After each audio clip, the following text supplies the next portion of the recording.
인도네시아에서 선교하던 돈 리처더슨 선교사의 이야기입니다. 인도네시아에 속한 큰 섬인 이리안자야에는 식인종인 사위 족속이 있었습니다. 사위. 그런데 그들은 워낙 싸움을 즐기고 공격적인 성향이 아주 강했습니다. 복음을 전하기 참 만만치 않았습니다.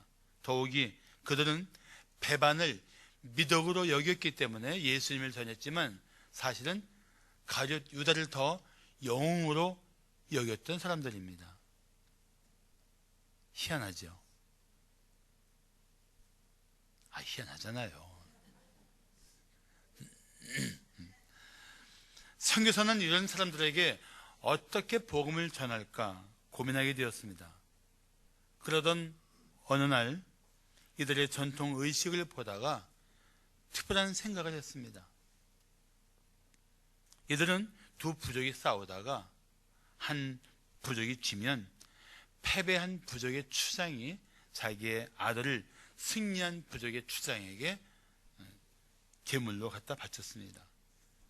그 전통을 치르면 전쟁은 끝나고 평화가 왔습니다. 그래서 그렇게 패배한 부족의 추장이 바치는 아이를 평화의 아이라고 말했습니다. 선교사는 그 전통을 보고 요한복음 3장 16절을 이렇게 설명했습니다. 하나님이 세상을 이처럼 사랑하사 평화의 아이를 주셨으니 이는 아이가 제물로 바쳐짐으로써 평화가 이루어지는 것처럼 그 평화의 아들을 믿는 자마다 멸망치 않고 영생을 얻게 하려 하십니다. 이렇게 전했더니 사회족속이 복음을 깨닫게 되었습니다. 놀라운 것은 이 복음을 듣고 그들이 변하기 시작했다는 것입니다. 싸움을 즐겨하고 폭력적인 그들이 변하기 시작합니다. 배반을 미덕으로 여겼던 그들이 변하기 시작합니다. 그렇습니다. 복음은 사람을 변화시키는 분명한 능력이 있습니다.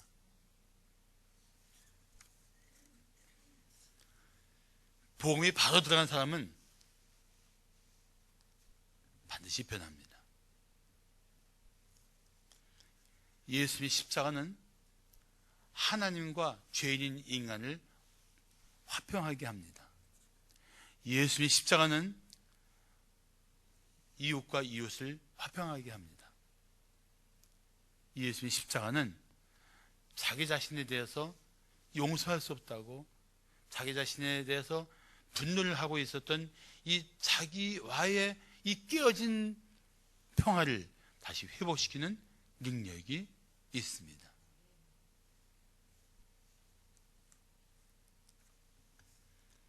진실로 복음을 듣고 예수 그리스도를 마음의 구주 주님으로 영접한 사람이라면 이 평화를 누릴 수가 있습니다. 한번 옆에 분들 보시면서 성도님은 이 평화를 누리고 계십니까? 하고 물어보시기 바랍니다. 시작.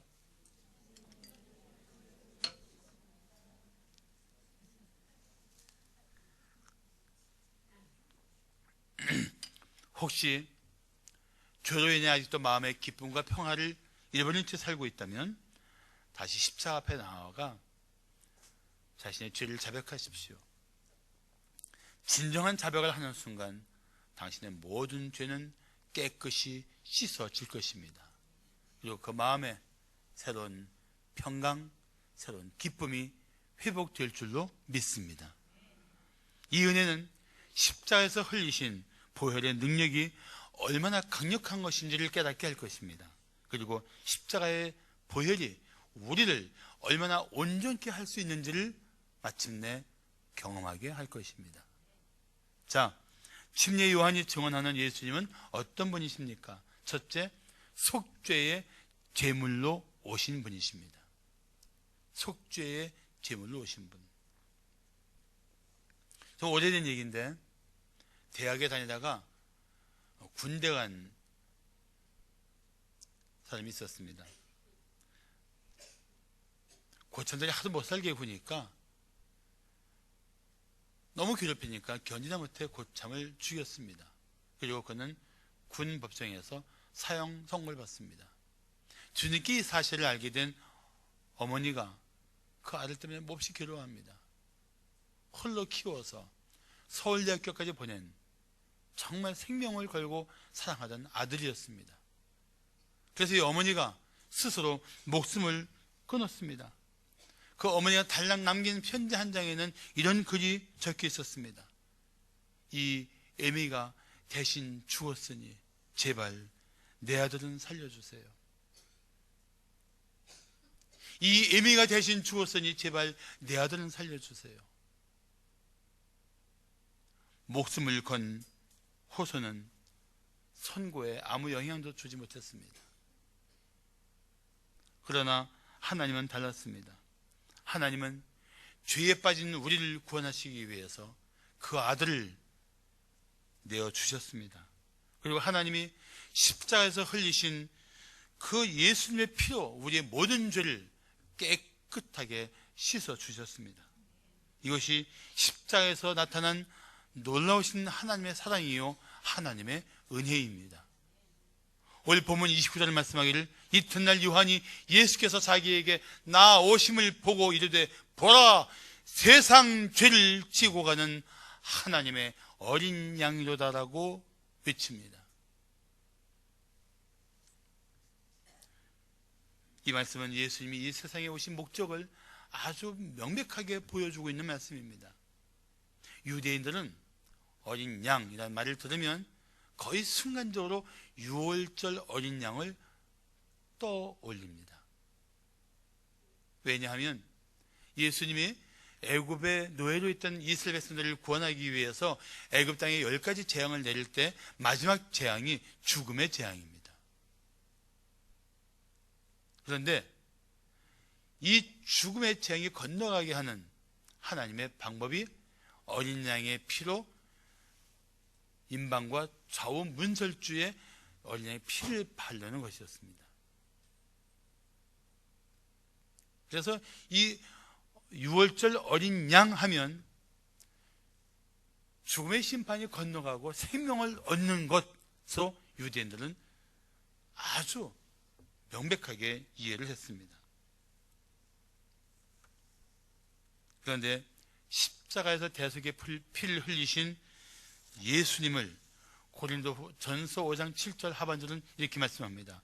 우리의 유월절 양, 우리의 유월절 양, 곧 그리스도께서 희생되셨느니라.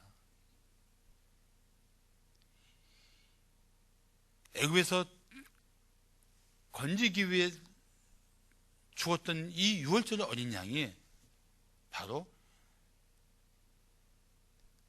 그 실체가 예수 그리스도였다는 것입니다. 그렇습니다. 예수님은 하나님이 친히 예비하신 어린 양입니다. 그래서 하나님의 어린 양이라고 말씀합니다. 우리 죄를 위한 희생 제물이며 우리가 받아 마땅한 하나님의 진노를 대신 짊어지신 대속 제물입니다.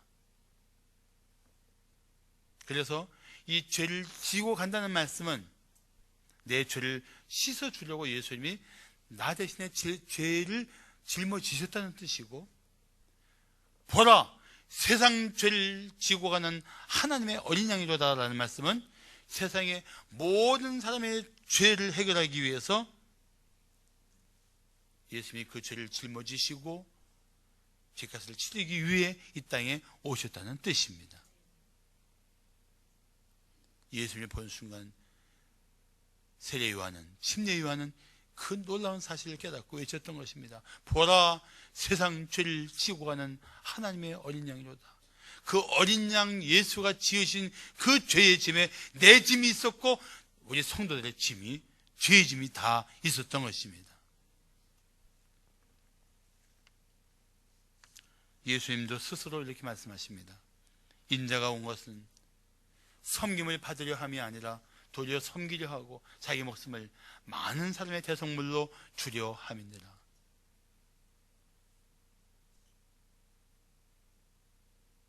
대속의 제물로 이 땅에 오신 예수님, 그렇습니다. 예수님은 하나님의 어린 양으로 이 땅에 오셨습니다. 우리를 구원하시기 위해 영광의 하나님이 비천한 사람의 몸을 입고 오셨습니다. 그래서 믿는 자는 누구든지 구원의 은혜를 받습니다. 토레이 목사는 이런 말을 했습니다. 용서함을 받음으로 부끄럽기 짝이 없고 냄새나던 죄의 누더기가 우리에게서 다 벗겨졌으며 의롭다함을 얻음으로 우리는 그리스도의 영광과 아름다움으로 새 옷을 입게 되었다.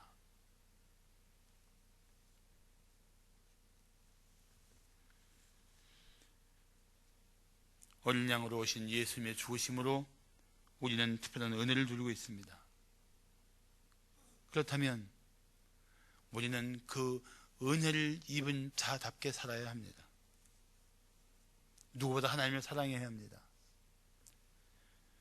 주님을 따르는 삶을 살아야 합니다.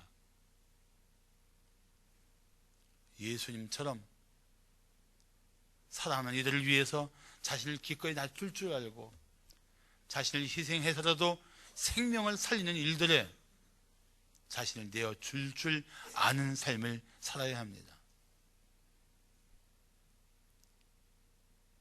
설교 준비하다가 그런 생각이 갑자기 드는 거예요. 하나님의 어린 양이라서 마구간에서 태어나셨는가? 나 같은 이 악취나고 더러운 인간의 마음속에 오시기 위해서 그분은 말 구유에 누워 계셔야 했는가?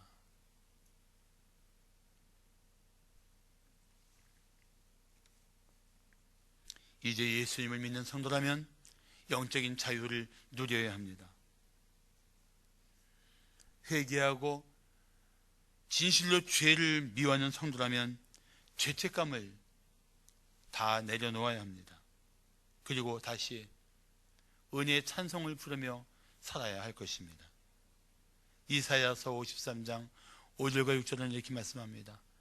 그가 찔림은 그리스도께서 창에 찔리심은 우리의 허물 때문이요 그가 상함은 우리의 죄악 때문이라. 그가 징계를 받음으로 우리는 평화를 누리고 그가 채찍에 맞음으로 우리는 나음을 입었도다. 어린 양으로 오셔서 우리를 위한 희생제물이 되신 예수, 그 예수를 마음에 모시면 모든 죄는 벗겨지고 하나님이 주시고자 하는 놀라운 평강이 그 마음속에 가득 찰 것입니다. 새로운 기쁨이 여러분 마음에 노래가 되어 샘솟아 날 것입니다. 할렐루야. 침례 요한이 증언하는 예수님은 어떤 분이십니까? 둘째, 성령의 침례를 주시는 분입니다. 전에 신학교에서 강의할 때 어떤 학생이 뜬금없이 이런 질문을 했습니다. 교수님, 교회를 어지럽히는 문제 중에 하나가 뭐라고 생각하십니까? 저는 바로 대답했습니다.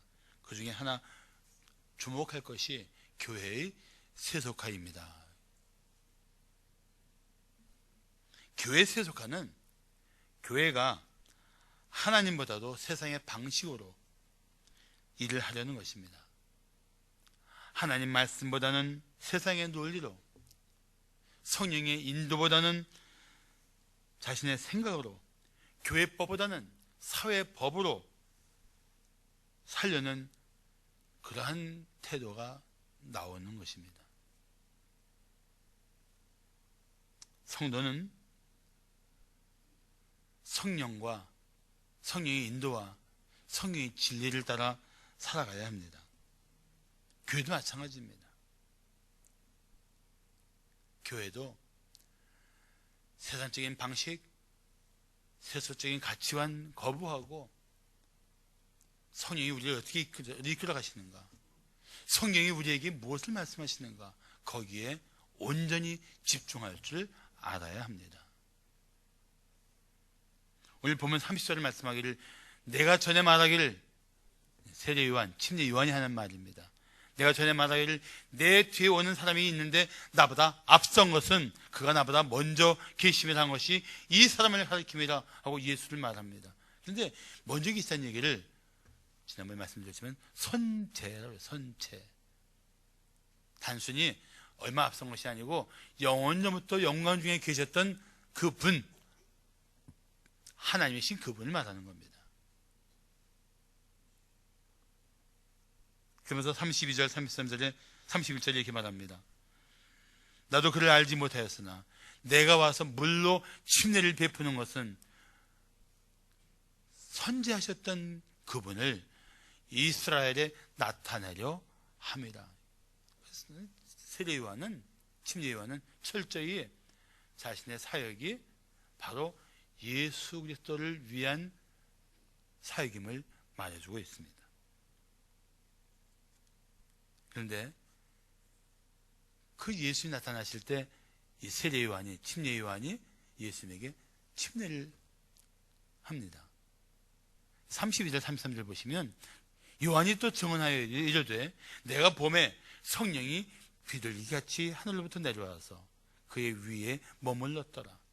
나도 그를 알지 못하였으나 나를 보내어 물로 침례를 주라 하신 그 이가 나에게 말씀하시되 성령이 내려서 누구 위에든지 머무는 것을 보거든 그가 곧 성령으로 침례를 베푸는 이인 줄 알라고 하셨습니다. 그런데 예수님에게 침례를 줄 때 성령이 비둘기같이 그 위에 머무는 것을 봅니다. 그리고 예수님이 바로 성령으로 침례를 주시는 분임을 깨닫게 됩니다. 같은 장면을 기록한 마태복음 3장 11절과 12절은 이렇게 말씀합니다. 역시 세례 요한, 침례 요한이 하는 말인데 나는 너희로 회개하게 하기 위하여 물로 침례를 베풀거니와 내 뒤에 오시는 이는 나보다 능력이 많으시니 나는 그의 신을 들기도 감당하지 못하겠노라. 그는 성령과 불로 너희에게 침례를 베푸실 것이다.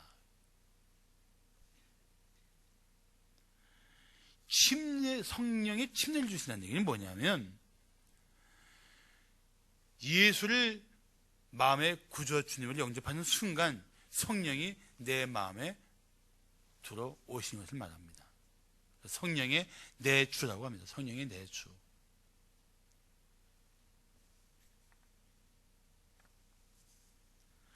그래서 성령 하나님은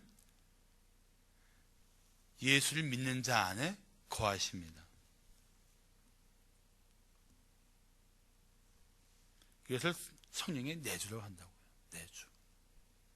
안에 거하신다. 성령이 내주하시는 성도는 자기 몸이 얼마나 존귀한 성전인가를 알아야 합니다. 성도는 자기 몸을 함부로 굴리면 안 돼요. 자기의 더러운 욕심을 이루기 위한 도구로 사용해서도 안 됩니다. 죄를 짓는 도구로 사용해서는 더더욱 안 됩니다. 오직 그 몸으로 하나님께 영광을 돌리기 위해 힘써야 마땅합니다. 아무리 부족하고 볼품없어 보일지라도 그건 세상이 주는 평가고 하나님 보시기에 모든 성도는 그 성령 하나님이 거하시는 존귀한 몸이요 하나님의 집입니다. 성전이에요, 성전. 여러분 한 분 한 분이 성전이란 말이죠. 그러니까 이 성막, 성전의 원형이 예수 그리스도라면 이제는 성도들이 성령 하나님이 거하시는 성전이에요. 우리가 얼마나 존귀한 자들인 걸 알아야 합니다. 배웠느냐 못 배웠느냐, 많이 가졌느냐 못 가졌느냐, 건강하냐 병약하냐, 사회적인 위치가 높으냐 낮으냐 아무 중요한 조건이 아니에요. 오직 한 가지입니다. 성령 하나님이 그 안에 거하시느냐 거하지 않느냐, 이것만이 우리가 구분할 수 있는 유일한 방법이에요. 여러분들 지금 얼마나 존귀한 분들이 여기 앉아 계신지 아십니까? 여러분, 한 분 한 분이 하나님 보시기에 얼마나 귀한지 아십니까? 나 같은 것은, 이런 말은 하나님 앞에 합당한 표현이 아니에요. 차라리 태어나지 않았으면 좋았다, 이건 우리가 할 소리가 아닙니다. 하나님이 어떤 희생을 치르며 우리를 구원하셨는데 우리가 그런 말을 합니까? 어떻게 그런 표현을, 나를 사랑하셔서 도저히 나를 내어주신 하나님 앞에서 우리가 할 수 있습니까? 아니거든요. 얼마나 존귀한데요.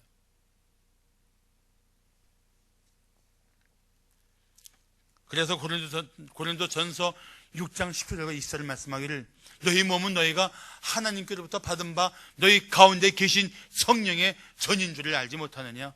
너희는 너희 자신의 것이 아니라 값으로, 어떤 값? 예수 그리스도의 피값으로 산 것이 되었으니 그러므로 너희 몸으로 하나님께 영광을 돌리라. 우리는 성령에 거하시는 성전으로서 우리 전 존재는 오직 하나님의 영광을 위해 살아야 됩니다. 삶의 기준이 명백해요. 내가 이렇게 살면 하나님께 영광이 되는가? 그럼 사세요. 내게 살면 하나님께 영광이 안 될 것 같아. 절대 그걸 가지 마세요. 그게 살지 마세요. 얼마나 명백하고 얼마나 확고합니까?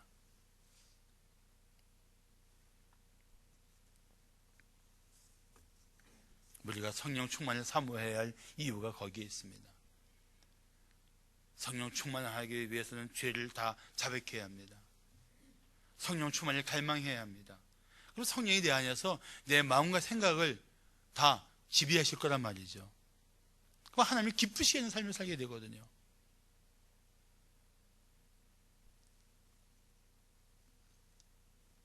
인간적인 생각과 방법을 다 버리고 오직 성령의 진리를 따라 살 때 마침내 우리는 성령 충만한 삶을 살게 될 것입니다.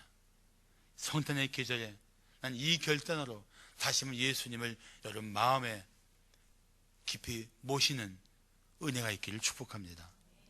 마지막으로 심리 요한이 증언하는 예수님은 어떤 분이십니까? 셋째, 하나님의 아들로 나타나신 분입니다. 여러분이 아마 뉴스를 통해서 얼마 전에 보셨겠지만 삼성그룹의 창업자인 고 이병철 회장이 타계하기 전에 24가지의 신앙적인 질문을 했습니다. 그 중에 하나가 이런 질문입니다. 신의 존재를 어떻게 증명할 수 있는가? 신은 왜 자신의 존재를 똑똑히 드러내 보이지 않으시는가? 하필이면 답을 준비한 분이 자유신앙을 공부한 분이라서 아마도 이 회장이 충분한 답변을 못 들었을 것 같습니다.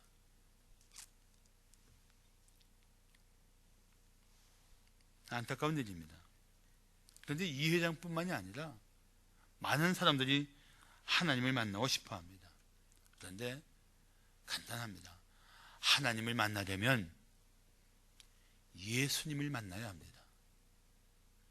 하나님은 어차피 우리가 볼 수 없는 분이고 가까이 가지 못할 빛에 거하시는 분이십니다.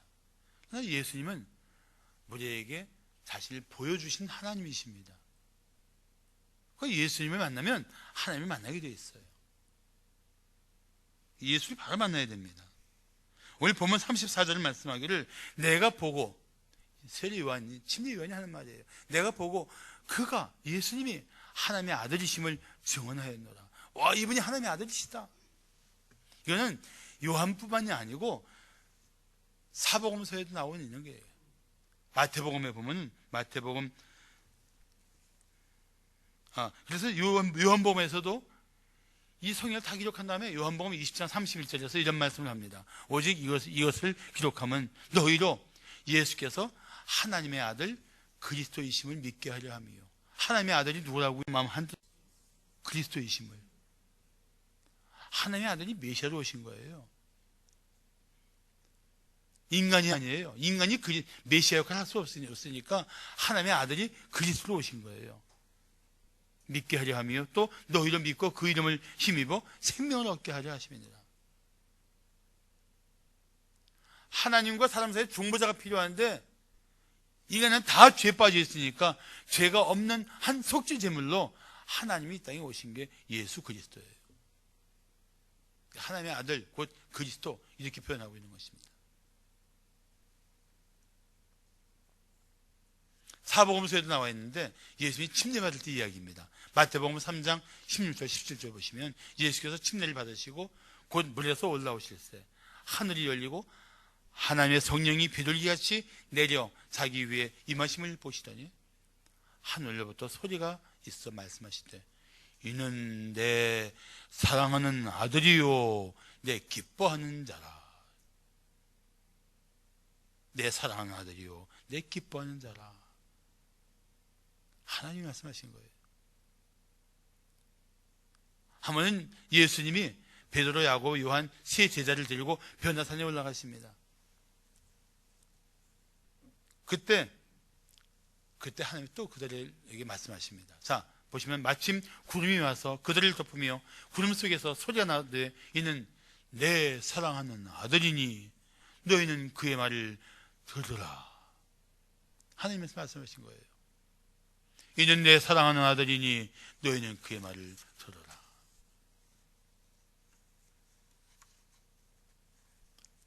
하나님은 우리를 위해서 독생자를 기꺼이 내어주신 것입니다. 대조적인 것은 하나님이 아브라함에게 그 사랑하는 아들 독자 이삭을 모리아 산에서 번제를 바치라고 합니다. 그래서 정말 아브라함이 하나님 말씀대로 하려고 하니까 하나님이 다급해서 그를 막고 난 후에 숫양을 대신 준비시켜서 번제 제물로 드리게 합니다. 아브라함의 아들은 그렇게 막아놓고 살려주신 하나님이 독생자 예수는 우리를 위해서 내어주셨습니다. 도대체 우리가 이해할 수 없는 사랑이고 도대체 우리가 흉내조차 낼 수 없는 사랑입니다.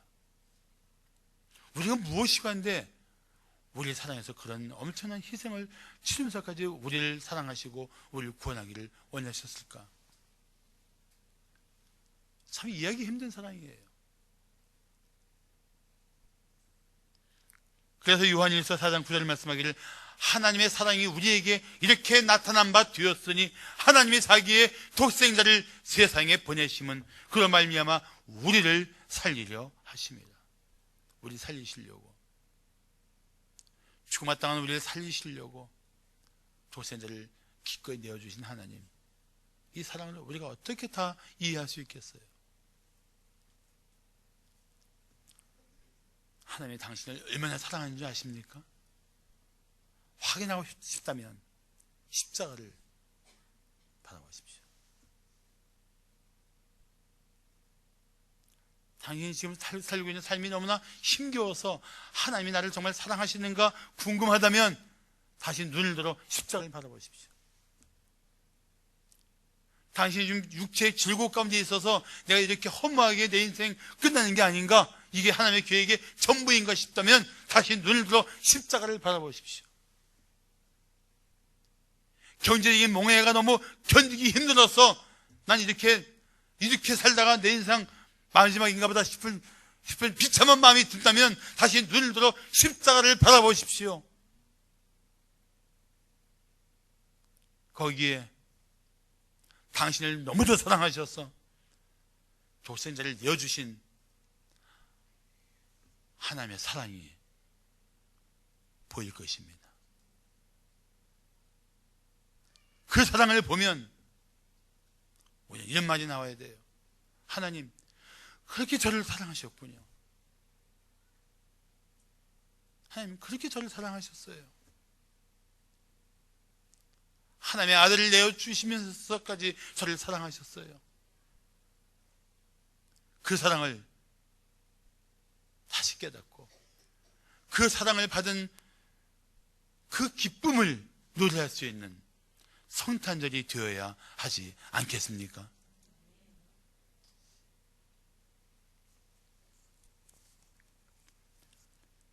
나폴레옹의 생애 가운데 재미있는 이야기가 있습니다.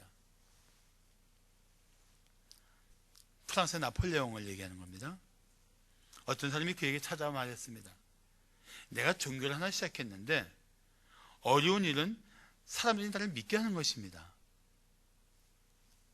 그 말을 듣고 나폴레옹은 그를 멸시하는 눈빛으로 이렇게 말했다고 합니다. 그거야 별로 어렵지 않지. 자네 자신을 십자가에 못 박고 3일 만에 다시 살아나면 되지. 그렇게 한다면 사람들이 자네를 믿게 될 거야. 그게 아무나 할 수 있는 일입니까?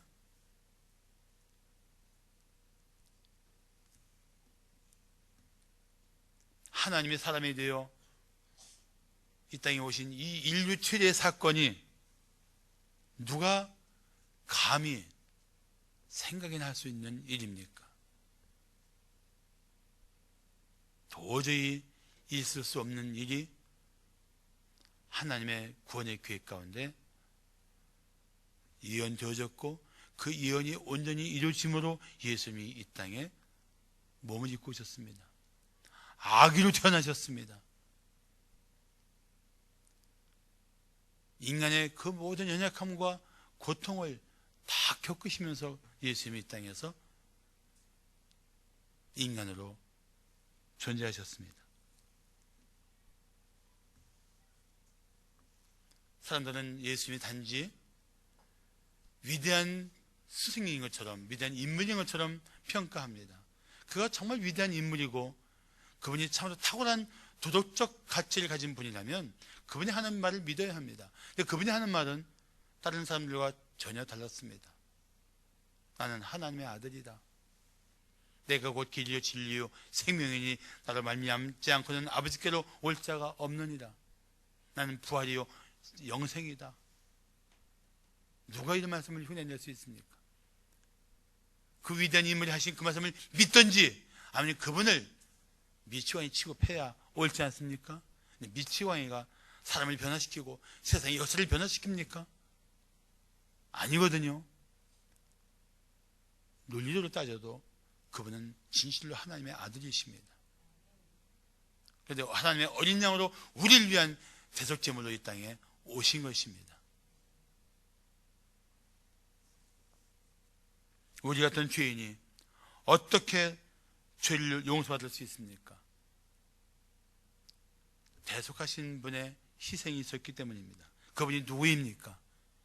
베드로전서 1장 19절이 그 대답을 들려줍니다. 오직 흠 없고 점 없는 어린 양 같은 그리스도의 보배로운 피로 된 것이니라. 아멘. 흠 없고 점 없는 어린 양 같은 그리스도, 아무 죄도 없으신 분. 그래서 이 아담의 죄까지도 그분에게 영향을 주지 못하도록 동정녀 마리아에게서 태어나신 분이 예수 그리스도입니다. 미국의 크리스웰 목사는 이런 말을 했습니다. 우리의 죄를 위한 희생과 대속을 위해 하나님께서 인간의 몸을 예비하셨다는 이 사실에 처녀 탄생의 핵심이 놓여 있다. 그렇게 우리를 사랑하시고 우리를 위해서 오신 분이 우리를 기뻐 맞이할 분입니다. 기억하십시오. 성탄절은 더 이상 해피 홀리데이가 아닙니다. 성탄절은 우리를 위해 속죄의 제물이 되려고 오신 예수님을 기뻐하는 날입니다. 그분의 은혜를 찬양하는 날입니다. 갈라디아서 1장 4절과 5절은 이렇게 말씀합니다. 그리스도께서 하나님 곧 우리 아버지의 뜻을 따라 예약한 세대에서 우리를 건지시려고 우리 죄를 대속하기 위하여 자기 몸을 주셨으니 영광이 그에게 세세토록 있을지어다. 아멘. 기도하시겠습니다.